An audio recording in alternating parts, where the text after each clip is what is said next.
नाम है विनीता गुप्ता। आज का मेरा टॉपिक है सिंधु घाटी की सभ्यता। सिंधु घाटी की सभ्यता का समय 2700 ईस्वी पूर्व से लेकर 1700 ईस्वी पूर्व। यह सभ्यता सिंधु नदी के तट पर मिली थी, इसीलिए इसे सिंधु घाटी की सभ्यता कहा गया। इस सभ्यता की जानकारी हड़प्पा की खुदाइयों से मिली, इसलिए इसे हड़प्पा सभ्यता भी कहा जाता है। प्राय 2700 वर्ष पूर्व से लेकर 1700 वर्ष पूर्व के मध्य में सिंधु घाटी में एक अत्यंत उन्नत समृद्ध सभ्यता का विकास हुआ। इस विस्तृत घाटी में हड़प्पा, यूरोपिया में मोहनजोदड़ो, मुर्दों का टीला दो प्रमुख नगर थे। सिंधु घाटी सभ्यता विश्व की सबसे पहली शहरी सभ्यता थी। चार्ल्स मेसन ने सर्वप्रथम 1826 में इसकी जानकारी दी। इसकी शुरुआत 1826 से होती है। एक ब्रिटिश सैनिक जो सेना से भाग गया था और अपनी पहचान छिपाने के लिए इधर उधर घूम रहा था और उसने अपना नाम जेम्स लुइस से बदलकर चार्ल्स मेसन रख लिया। जब वह इधर उधर वीरानों में घूम रहा था तो उसे एक अजीब जगह दिखाई दी, एक वीरानी जगह जहां ईंटों के बड़े बड़े खंडर थे, टीले थे। वहां के स्थानीय लोग उन टीलों को भूतों का घर कहते थे। चार्ल्स मेसन ने अपनी डायरी में मेंशन किया कि यहाँ एक प्राचीन शहर के खंडर हैं जो महान सिकंदर के समय के हैं शायद, लेकिन उसे इस चीज का अंदाजा ही नहीं था कि वो जिस चीज को देख रहा है वो सिकंदर से भी 2000 पूर्व पुराने खंडर हैं और वह हड़प्पा के खंडरों को देख रहा है। लेकिन उस समय किसी ने उसकी बात पर यकीन नहीं किया। 30 साल बाद 1856 में एक भयानक गलती हुई जिसमें इतिहास को लगभग मिटा ही दिया था। अंग्रेज कराची से लेकर लाहौर तक एक रेलवे लाइन बिछा रहे थे। उन्हें पटरी के नीचे बिछाने के लिए पत्थरों की जरूरत थी। उन्होंने मजदूरों से कहा कि वह पत्थर लेकर आए। तो जब मजदूर पत्थरों को खोज रहे थे तो उन्हें हड़प्पा के खंडर मिले जहां लाखों की तादाद में पक्की ईंटें थीं। उन्हीं ईंटों को रेलवे लाइन के नीचे बिछा दिया गया। 160 किलोमीटर लंबी रेलवे लाइन हड़प्पा के खंडरों से प्राप्त हुई ईंटों को तोड़कर उन पर बनी है।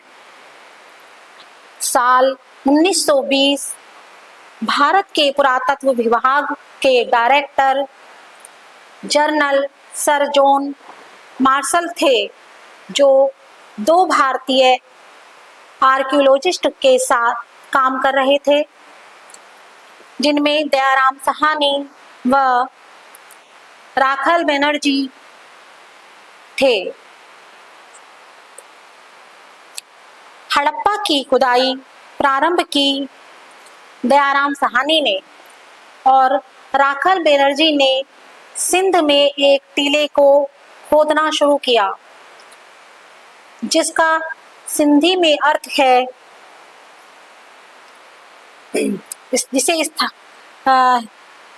टीले को खोदना की, जिसे स्थानीय लोग मोहनजोदड़ो भी कहते हैं, जिसका सिंधी भाषा में अर्थ है मुर्दों का टीला। जैसे जैसे खुदाई हुई, आगे बढ़ी, तो एक ऐसी दुनिया सामने आई जिसने दुनिया को चौंका दिया। ये कोई मामूली गांव या शहर नहीं था, ये एक मेट्रोपोलियन सिटी थी। सीधी सड़कें जो एक दूसरे को 90 डिग्री पर काटती थीं, पक्की ईंटों के 2 मंजिले 3 मंजिले मकान जिनमें अपना बाथरूम, हर घर में कुआं, और हैरान करने वाली बात, जो नालियां बनी थी वो ढकी हुई बनी हुई थी, कवर्ड थी। गंदे पानी के लिए आधुनिक सीवर लाइनें बनी हुई थी।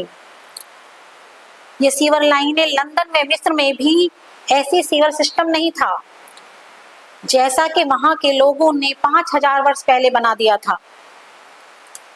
सुरक्षा व धूल आदि से बचने के लिए मकानों के मुख्य दरवाजे सड़कों की तरफ ना बनाकर अंदर गलियों की तरफ बनाए जाते थे, और फर्श जो थे वो पक्के ईंटों के बने हुए थे। मोहनजोदड़ो से सिंधु सभ्यता की सर्वाधिक चौड़ी सड़क मोहनजोदड़ो से प्राप्त हुई, जिसकी चौड़ाई लगभग 10 मीटर थी। मोहनजोदड़ो से परकोटे अटकलियों में सार्वजनिक सीढ़ीदार गहरा जलाशय, राजप्रसाद, धान्य घर तथा सार्वजनिक भवन खुदाई में मिले। सामान्यतः मकानों में 4 या 5 कमरे बनाए जाते थे। मकान के आंगन में रसोई घर, स्नान घर, कुएं तथा कुछ बड़े बड़े घरों में निजी शौचालय भी थे।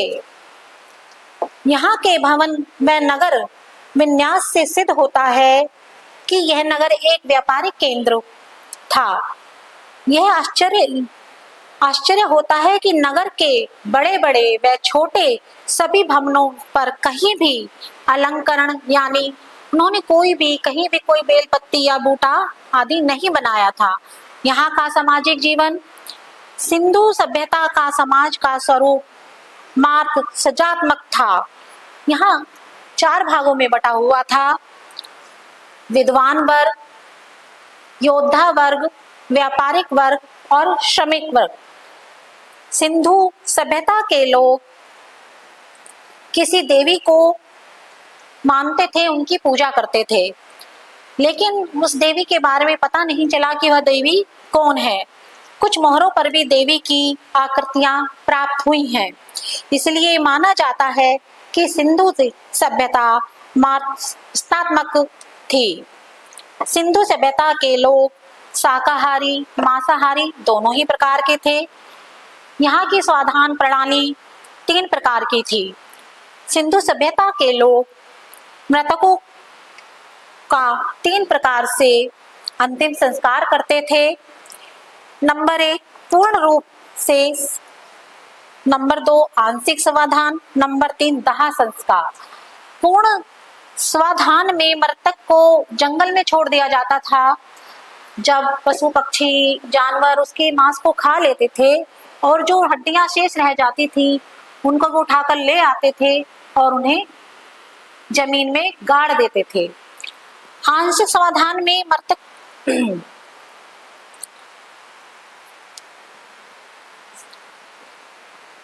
और तीसरा करते थे दाह संस्कार। मृतक को जलाने की परंपरा थी। मूर्ति शिल्प सिंधु में 11 मूर्तियां प्राप्त हुई, जिनमें त्रिफुला अलंकरण वाले उत्तरीय को ओढ़े हुए एक दाढ़ी वाला योगी की मूर्ति जो बड़ी ही सुंदर है। इसकी दाढ़ी कटी हुई है और मूछ सवरी हुई है। माथे पर तथा भुजा पर फीते से बंधा हुआ एक गोल आभूषण बना हुआ है। माथा पीछे की ओर ढलवा है। दृष्टि नासाग्र है, नासिका यानी कि नाक पर टिकी हुई है, और गर्दन मोटी है। हड़प्पा से 2 नग्न मूर्ति धड़ भी प्राप्त हुए। पहला धड़ लंबवत खड़े हुए किसी व्यक्ति का और दूसरा किसी नर्तकी का है। मोहनजोदड़ो में ताम्र से बनी एक अद्भुत नर्तकी की मूर्ति भी प्राप्त हुई, जिसका दायां हाथ कटा हुआ है और लंबा है तथा बायां हाथ जांघ पर रखा हुआ दिखाया गया है। यह एक नग्न मूर्ति है। इस मूर्ति में लय और गति का अद्भुत समावेश हुआ है। सिंधु सभ्यता में कलाकार मधुमक्षिक्ट विधि से साँचे में डालकर मूर्तियां बनाते थे। इस विधि में पहले मोम से मूर्तियां बनाई जाती थी, फिर मिट्टी को चिकना कर कर उस पर उसका लेप लगाया जाता था और जब वह सूख जाती थी तो मोम को पिघाल कर उसमें से निकाल लेते थे, फिर उसमें धातु को पिघलाकर भर दिया जाता था।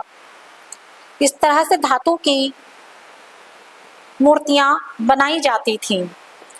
मुद्राएं व मोहरे सिंधु में 1100 से भी अधिक सिखड़ी पत्थर की बनी हुई मोहरें प्राप्त हुई। कलात्मक व लेखों की दृष्टि से वह बड़े ही महत्वपूर्ण है। ये 1 इंच मोटी होती थी और पीछे से प्राय अंगूठी नुमा गोल उठान जैसी होती, एक गोल उठान लगा होता रहता था, जिससे वह उसमें धागा डालकर भली प्रकार प्रयोग में ला सकें। वर्गाकार, बेलनाकार व गोल आकारों की ये मोहरें प्राप्त हुई हैं। सिंधु से कुछ ताम्र मुद्राएं भी मिली। यहाँ से प्राप्त आभूषणों मनकों पर जैमितीय अलंकरण को देखकर ऐसा लगता है मानो किसी आधुनिक ज्वेलरी की दुकान से लाए हों। इससे यह भी पता चलता है कि उन्हें आभूषण भी प्रिय थे, छपे हुए वस्त्र पहनते थे। इस समाज की व्यावसायिक स्थिति संपन्न थी, जो सही तौल के बट्टे और पैमानों की प्राप्ति से सिद्ध होता है। सिंधु घाटी से हमें हथियारों के नाम पर सिर्फ चाकू या भाले ही मिले हैं, जो शायद शिकार या सब्जी काटने के काम आते होंगे। मरण मूर्तियां। सिंधु घाटी सभ्यता के अवशेषों में मरण मूर्तियों का स्थान अति विशिष्ट है। मोहनजोदड़ो और हड़प्पा से असंख्य छोटी छोटी मरण मूर्तियां पाई गई हैं, जिसमें मार्त देवी की मूर्ति अपनी कलात्मकता की दृष्टि से बहुत श्रेष्ठ है। यहाँ से मानव मूर्तियां में पुरुषों की आकृतियां कम हैं। सींगों से युक्त पुरुष आकृतियां जो मिली वो शायद देवताओं की होंगी, तथा दाढ़ी से युक्त आकृतियां जो मिली हैं वो शायद उपासकों की होंगी। मिट्टी के खिलौने का भंडार मिला, जिसमें मिट्टी की बैलगाड़ी, सिर हिलाने वाले जानवर, मिट्टी सीटी बजाने वाली चिड़िया, पासे शतरंज के बोर्ड आदि। पशु पक्षियों की आकृतियां, जिसमें कुत्ता, मुर्गा, बैठे हुए पशु तथा पालतू जानवरों की आकृतियां प्राप्त हुई।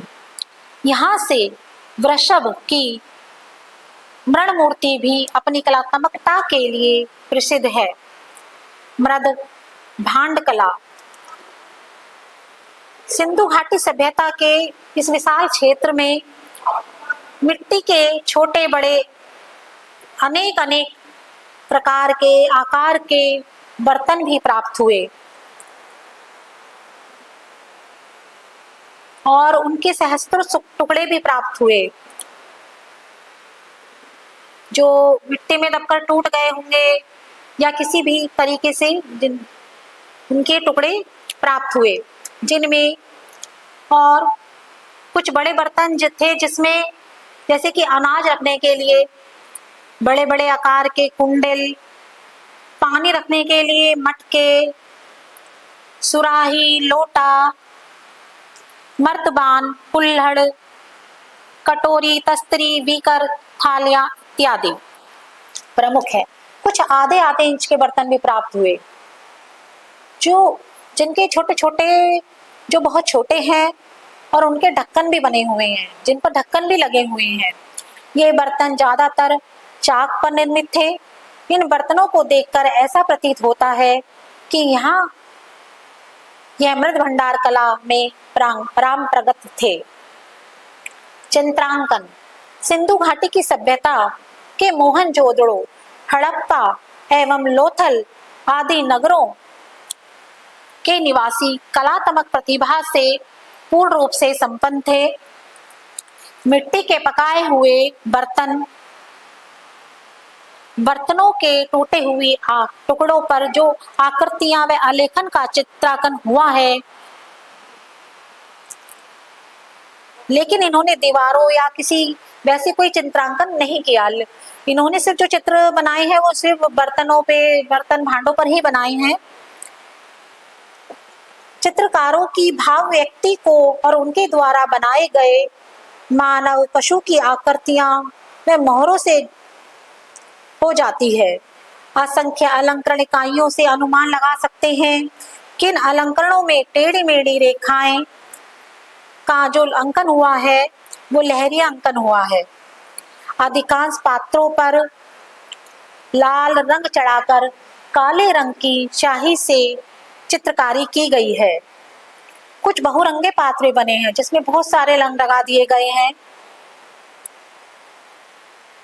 पीले, यहाँ पर काले, लाल, हरे, काले, पीले व सफेद रंग से पशु पक्षियों के साथ आलेखन बनाए गए हैं। बर्तनों पर प्राप्त होने वाली चित्रकारी यहाँ की लोक कला का एक नमूना है, जिससे चित्रकला के उन्नत स्तर का बोध होता है। सिंधु सभ्यता के प्रमुख स्थल। सिंधु सभ्यता भारत का जो सभ्यता है उसका सबसे बड़ा स्थल है राखी गढ़ी।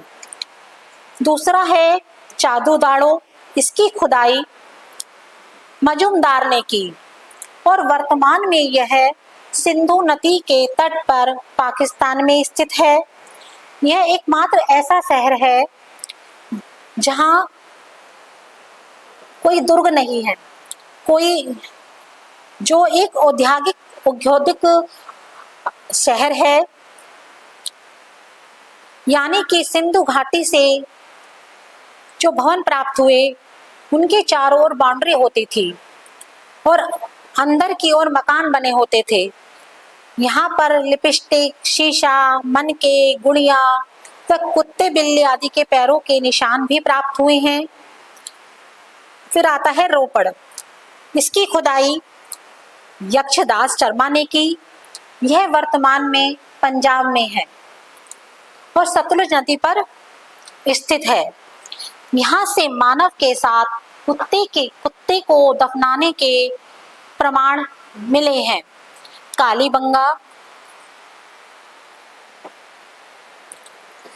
कालीबंगा का अर्थ है काले रंग की चूड़ियां। इसकी खुदाई B.R. थापड़ तथा B.B. लाल ने की। वर्तमान में यह राजस्थान धगदर नदी के किनारे स्थित है।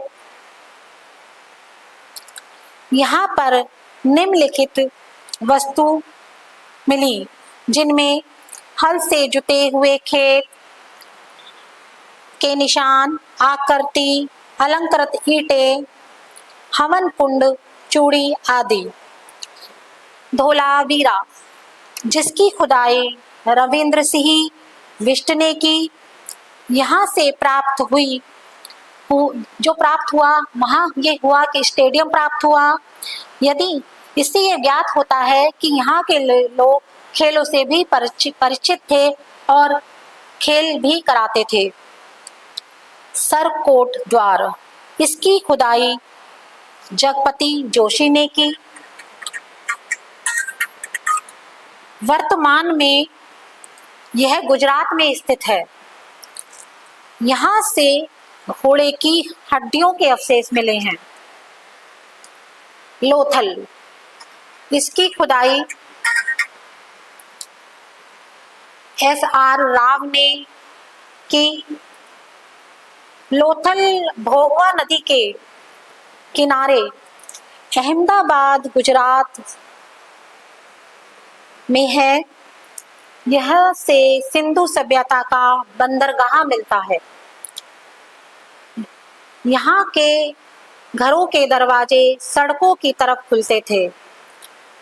अकेला लोथल ही एक ऐसा शहर है जहाँ पर घर के दरवाजे सड़क की तरफ खुले हैं। आपने देखा होगा कि हमने जो पीछे पढ़ा, सभी जो दरवाजे थे वो अंदर गलियों की तरफ खुल रहे हैं।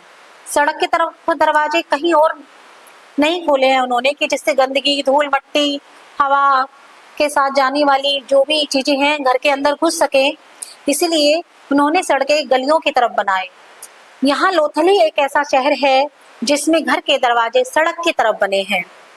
सिंधु घाटी सभ्यता का हम पतन के बारे में जाने तो 1800 ईस्वी पूर्व में हो गया था।